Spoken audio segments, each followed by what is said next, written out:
definitely do the knee standing.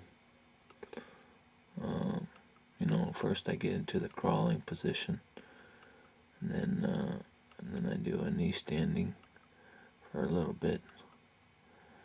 And I was kind of bothered a little bit because if you see, my left femur is moving around a little bit in my left in my shorts on the left side.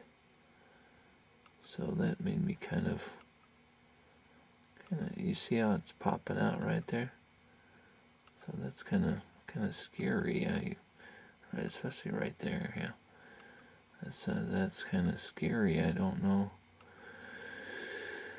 I think I should be more careful. But if you look at the right side, if you look at the right side of my shorts, then you see my hip is also kind of jutting out a little bit whenever I'm trying to crawl and get up to the bed.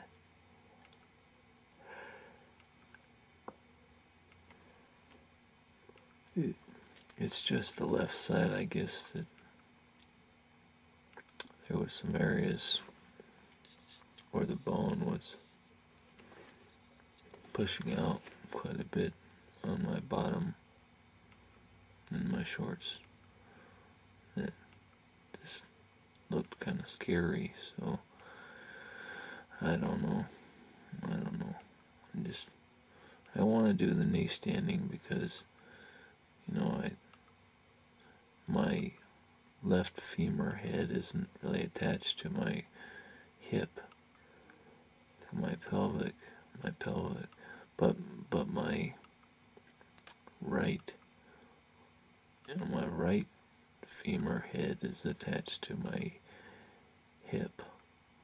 So I want to kind of get my body used to putting pressure on my femur, so that so it kind of keeps the bone strong. I haven't been doing this exercise, this knee standing. I haven't been doing it I don't think I've done knee standing for probably 18 years or something like that, so I'm always kind of thinking in the back of my head whether I am going to break my femur, break the femur bone or not, from pushing down, from putting this pressure on it. But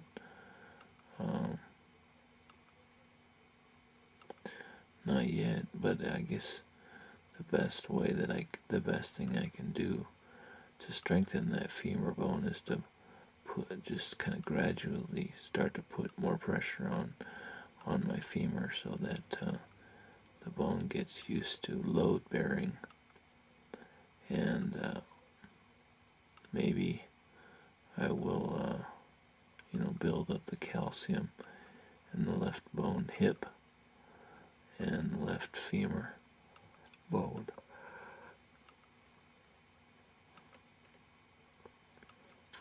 so that in the future when I do this knee standing, then I'm not so concerned about whether my femur is gonna, or my upper thigh, or you know what I'm talking about. I think my upper thigh is gonna break, or my upper thigh bone is gonna break or something.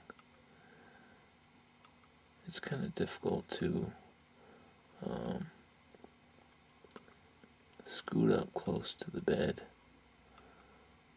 and to just kind of do knee standing on the bed, but it's worth it. I think it feels nice not doing some exercise but not putting any pressure on my backside, which is not very common to me. Pretty much all the exercise that I do put pressure on my backside, on my bottom. I have a really difficult time,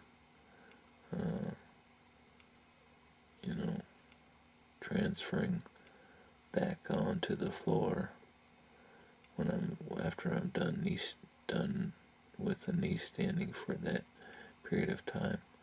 I do knee standing for I try and time it so that I listen to one whole song.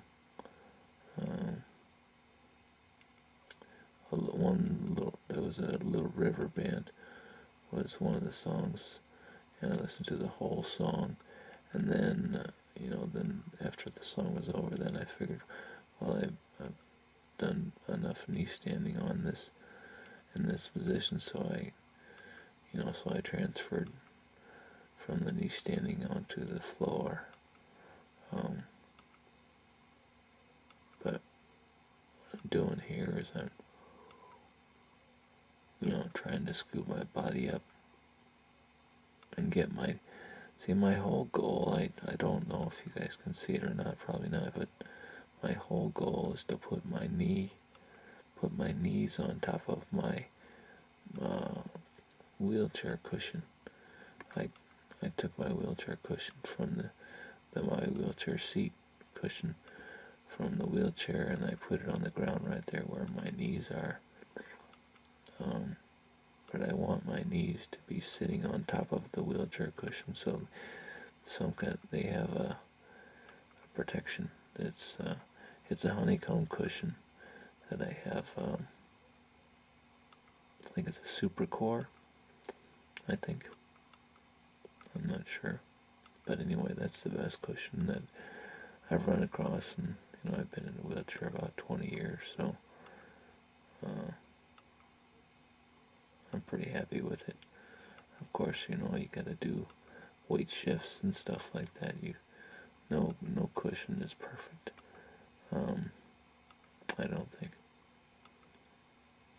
But so I brought my legs up close to the bed and put them on top of the Super Core honeycomb cushion, so that they would have some kind of protection against, protection from the floor. So I'm not putting all my pressure on my knee, and my knee is not contacting the floor very hard, or if I moved around quickly like I'm doing right now, then I maybe could get rug burns. So